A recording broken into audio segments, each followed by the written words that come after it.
We are here with the man who thought up this awesome conference on Benton.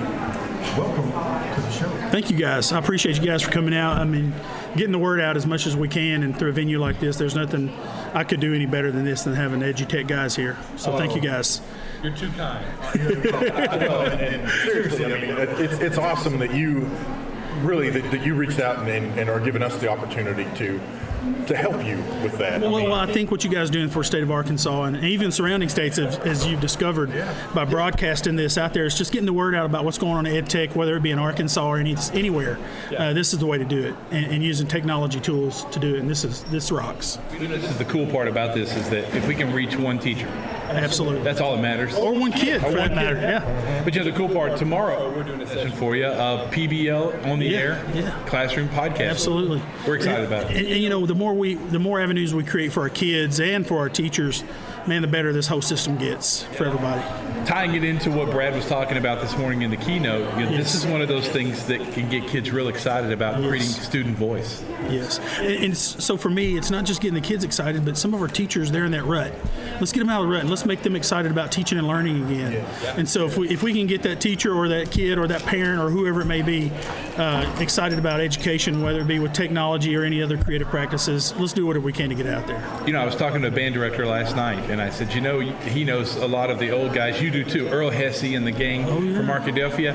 And he's a drummer that plays with the Stardust Big Band out of here in Hot Springs. I said, you should interview all those guys. You know how many college musicians and high school musicians would listen to a podcast and might go, hey, I need to jump on this podcast thing. Talk about the clarinet or talk about playing the drums or anything else like that. It's open to everybody. That's the cool part. That's instantaneous. Cool. I'm online. Instantaneous TED Talk. That's kind of what Brad was talking about. And you don't have to be a millionaire to do this. And you don't have to worry about corporate sponsorship. You get to tell the truth. You're not out here dancing to someone's message. You're telling the real message, how it really is out here. That's exactly right. Well, one of the things that I was hoping we could talk about is kind of the history of SWOW, kind of what gave you the bug to start it in the first place, and then how it's grown. I mean, this is amazing. Thank you. I mean, it really is. And kind of where you see it going. Okay. Well, we're going to step back in time a little bit. So back in 1994, Mr. Roy Rowe came up with the idea of having a tech conference in Hot Springs. He happened to be at a tech conference out of state, somewhere way off, and he had to pay a lot of money, a lot of airfare and hotels. He said, why are we not doing this in Arkansas? So that's how the Hot Springs Technology Institute was born. Okay. So fast forward about 15, 16, 17, 18 years, and then I had a group of teachers and EduTech folks, educational technology folks that were always looking for something else. What are we not missing, or what are we missing? What are we not doing? So we were having a meeting in our HISTE workroom. We call it our war room. And I was sitting there with about 6 or 7 ladies and 2 or 3 guys, and we were thinking of things we can do to make this message get out there more. I said, we spend every year getting ready for HISTE. It takes us from December till now. And what are we doing after HISTE between that time and December? And so we started brainstorming. What can we do? Well, let's do a tech conference in the fall. But instead of doing one as massive as HISTE and that is so broad, let's focus in. Let's look at what really is going on right now. We knew that mobile technologies, wearable technologies, all these things were pieces of HISTE, but these are things that are going on in the real classroom every single day. And what can we do to keep it more current? And so SWOW was dreamed up. The funny thing was, I was sitting in the room, I said, guys, the way I look at HISTE and any of the technology conferences is, what are we doing outside the typical 4 walls of the schoolroom? So we're doing all this stuff. We're beating kids up all day long, 8 to 3. Let's drill them and drill them. I said, and they leave sometimes. They haven't learned anything. So what are we doing outside of those 4 walls and reaching kids? With all the tools we have today, with all the media tools we have today, why are we not spreading our message more and doing more for kids 24/6? Or 24/7, 365. And so that's kind of how SWOW was born. We just were sitting around the table, and I said, let's have a schools without walls. And they're like, wow, that has a ring to it. So we started planning it out. And I said, well, I guess now that we've talked about it, we got to do it. And so I called the convention center that day, talked to them about it, and said, what can we do? And here we are. This is our 6th year. Our attendance fluctuates between 350, 250. One year I think we got up to 400. So this one's a little bit smaller than HISTE is. HISTE is about 1,200. And but our message here is a lot more focused. We're more educational curriculum driven. When Common Core came out was when we really started thinking, what can we do to really integrate technology in the classroom? So SWOW is in its 6th year. We're rocking. We're happy about it. We had a great keynote speaker this morning, as you guys got to speak with Brad earlier. And when we find our keynote speakers and our featured speakers, we look for people who understand what it means to live in a world of technology with kids learning all the time. Are they learning valuable lessons outside of school as much as we want them to learn inside school? What are we using? How are we utilizing technology and maximizing its potential with these kids? So that's kind of the history of SWOW in a nutshell. Being in the 6th year, I was surprised. I was hoping we'd make it 3 years. So here we are, 6. HISTE's in its 24th year. I'd planned on making it 20 years. So here we are. Here we are today. And you guys are here. It's really cool. Ashley Kincannon was on a while ago, and she specifically said that if it wasn't for this conference, that's what got her hooked. 3 years ago she came and she was a young teacher, and now she's here presenting 2 separate sessions on stuff that teachers need. Absolutely. Exactly outside of the classroom, outside of the walls, Google Apps and Google. Funny thing you mentioned her. It was right here where this table's sitting when she approached me. I remember her young teacher face coming up to me and saying, "Hey, Mr. Benton, my name is Ashley Kincannon." And I said, "Hey, Ashley," and we had a little small talk. And she said, "What would it take for me to be able to present at SWOW?" She said, "I have a lot of ideas, a lot of stuff I'm doing in the classroom." I said, "Sign up. I'll either accept you or I won't." And so here she is. She's one of our rock stars, and she's one of these young teachers that has a fire about her. Not saying that the older teachers don't, but she was one of these that had a message to deliver. And she's a worker, and like so many of our presenters who volunteer their time and come here, I try to encourage them. Don't think that you're in a world all by yourself. People need to hear your message. If you're doing something innovative, let's talk about it. And so many teachers like her were scared to kind of voice what they were doing. So get in there, mess it up. Who cares? We're going to help you through this. And so now she's one of our up and coming rock stars. So she may get an invitation to be on our SWOW team pretty soon. I was just going to say. She's your next. We've been talking about it. Susan Gillian. She's the next one to be on the team. We're looking forward to hopefully offering that invitation sometime. That's awesome. We were just talking. One of the things we're going to start reaching out to teachers is talking to them about not being afraid. You have got to just grasp a hold of it. And I talk to teachers about this all the time. What you do is important. Even if it's you think Absolutely. I'm just doing in this math class, you be proud of what you do. Be supportive of yourself and tell everybody about it. That is, my real other career is working at Ed Leadership Program at Henderson State University. So I teach superintendent principal candidates. My area is my area of expertise is ed tech and the integration of that. And I work with a great group of ladies who are from different backgrounds. They've been superintendents, principals, all that. Well, I've been the ed tech guy for most of my career, most of my life, and I've worked in upper administration.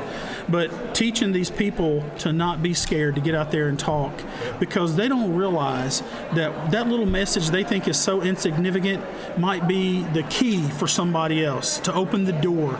And I see that happen through SWOW and through HISTE and through other conferences I go to, that people go in and they'll hear a message from a presenter that didn't have the confidence the year before to come in and talk in front of a bunch of teachers, and they become these people that are like models of good teaching, not just technology, just good teaching, right, exactly. and engagement, which is one of the cores of our new test program, test system. That's right, yes. That's a whole nother conversation. Yeah. Teacher evaluation. Yeah, teacher evaluation. That's right. But well, and I think one of the things that a lot of folks, and I don't know if my wife would argue with me over this point or not, but I would put my wife kind of in that category, who she is a rock star teacher but doesn't necessarily believe that she has a message to share with anybody.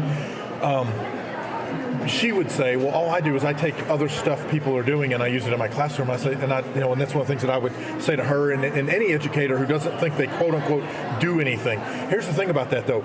You are taking these resources from all of these disparate locations and all these different places, and you're pulling them in and making them your resource or collective of resources. There are other people who would kill to know that's what I can do with that. And that's what it is. So, you can take, like Ashley or some of these. In fact, I would argue that it probably, if we were to get every presenter in here, I would bet 90% of them started at that point. Oh, I don't know if I should do this. I don't know. Scared to death. Scared to death. And really, and even now, some of them, when you look at some of the sessions that are here, here are free resources available to you for this, or here's how we did this, or here's how I do that. And that's all it is. It's just sharing what you do. Even if it's collecting those resources, guess what? You're collecting them. There's somebody out there who would love to know, oh, those are the resources I could be using. Absolutely. And the whole networking component. Just being at a show like this when everybody's working together and networking together and sharing resources and sharing stories. And we're all out there in the trenches every day, day in, day out. And sometimes you, as a teacher, you feel so isolated and so alone. And then with technology today, we can be so connected. And many of us are so connected. We're no longer by ourselves anymore. Right. And we're no longer at the mercy of an old system that dictates how you teach. We have a little bit of freedom with what we do today. Now, sure, we have standards and those kind of things we have to match up to, but with technology we can reach those standards in so many different ways. Interesting thing about some of the younger presenters, one of the reasons I bring in some of the keynotes that I bring in is because they're not movie stars that you can approach after the session. Right. I want them walking around the hallways here, talking to people and visiting with people. So these younger teachers that are a little bit more intimidated about presenting can realize they are just like that person. They're the next Dr. Brad Gustafson. Right. They're the next major keynote speaker at a conference somewhere. Or, if nothing else, they're presenting a session. Right. And if they can get past that little bit of fear and share their message, then they become a little bit more brave, I guess is one way of putting it. And next thing you know, they're in there presenting polished, perfect sessions, and they're rocking it. And so that's what I try to encourage them to do. The young ones like Ashley, when they get to the point that they're so excited about what they talk about, all the rest of it falls away. It really does. When you could be in front of 50 or 5,000 people, and when you're really passionate about what you do, and that's the thing that I've noticed here. And I've started to notice from a lot of Arkansas teachers, they're getting passionate about what they do, so they just want to share. Yes. This isn't about being famous. This isn't about any of that. It's about, I just want to share what I'm doing. Yeah. No matter how dirty the message is, get it out there. Right. Because we'll clean it up. That's right. I mean, think about you guys when you did your first podcast. Yeah. Was it perfect? No. Is it still perfect today? You still mess up. Your last podcast. But you still get a message out there. And if someone hears it and there's something that just clicks with them, it was so worth it. It was so much worth it to get them that message out there. Well, I don't know if David told you about about Catherine. Yeah. I mean, just out of the blue, we have someone here from out of state, and this is.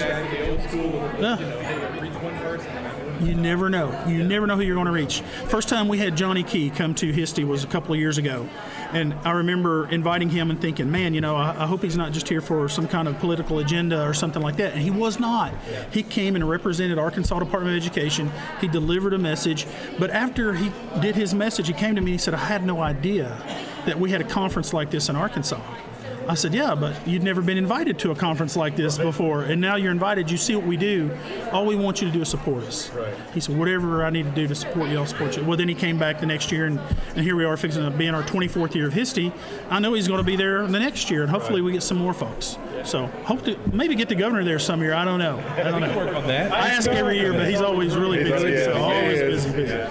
But and especially now that he's got, between the president's push for computer science, and then he's got the governor has his in-state push for computer science. The stars are aligning. They're aligning. If he stays in office long enough to make this happen, that'd be awesome. Well, I truly believe that his message for education is a good one, and that he's really trying to promote what we're doing in education. He has some vision about where we're headed, and we haven't had that kind of leadership for some time, and hopefully he'll support us in what our mission is. Not only in Schools Without Walls or HISTE, but with all the conferences we go to and all the workshops and all the co-ops, all the hard work you guys are putting in there as well. So hopefully he'll be supportive. Yeah, well, we definitely appreciate all of your time, effort, energy.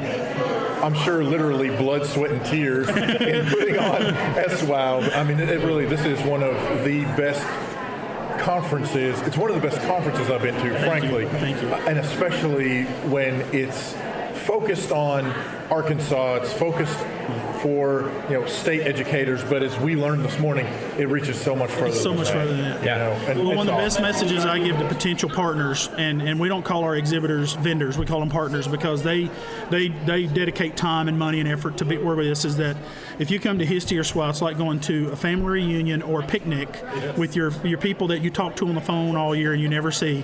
That's our chance to come together and see each other and talk to each other, put faces with names, share our war stories, and keep fighting this fight that we're fighting every day, and that is to make this state better for our kids and for our parents and for our communities. So that's the end-all goal. That's the quote That's right awesome. there. It's That like is- going to a family reunion or a picnic. Absolutely. We can tell a good conference when the sessions are in play.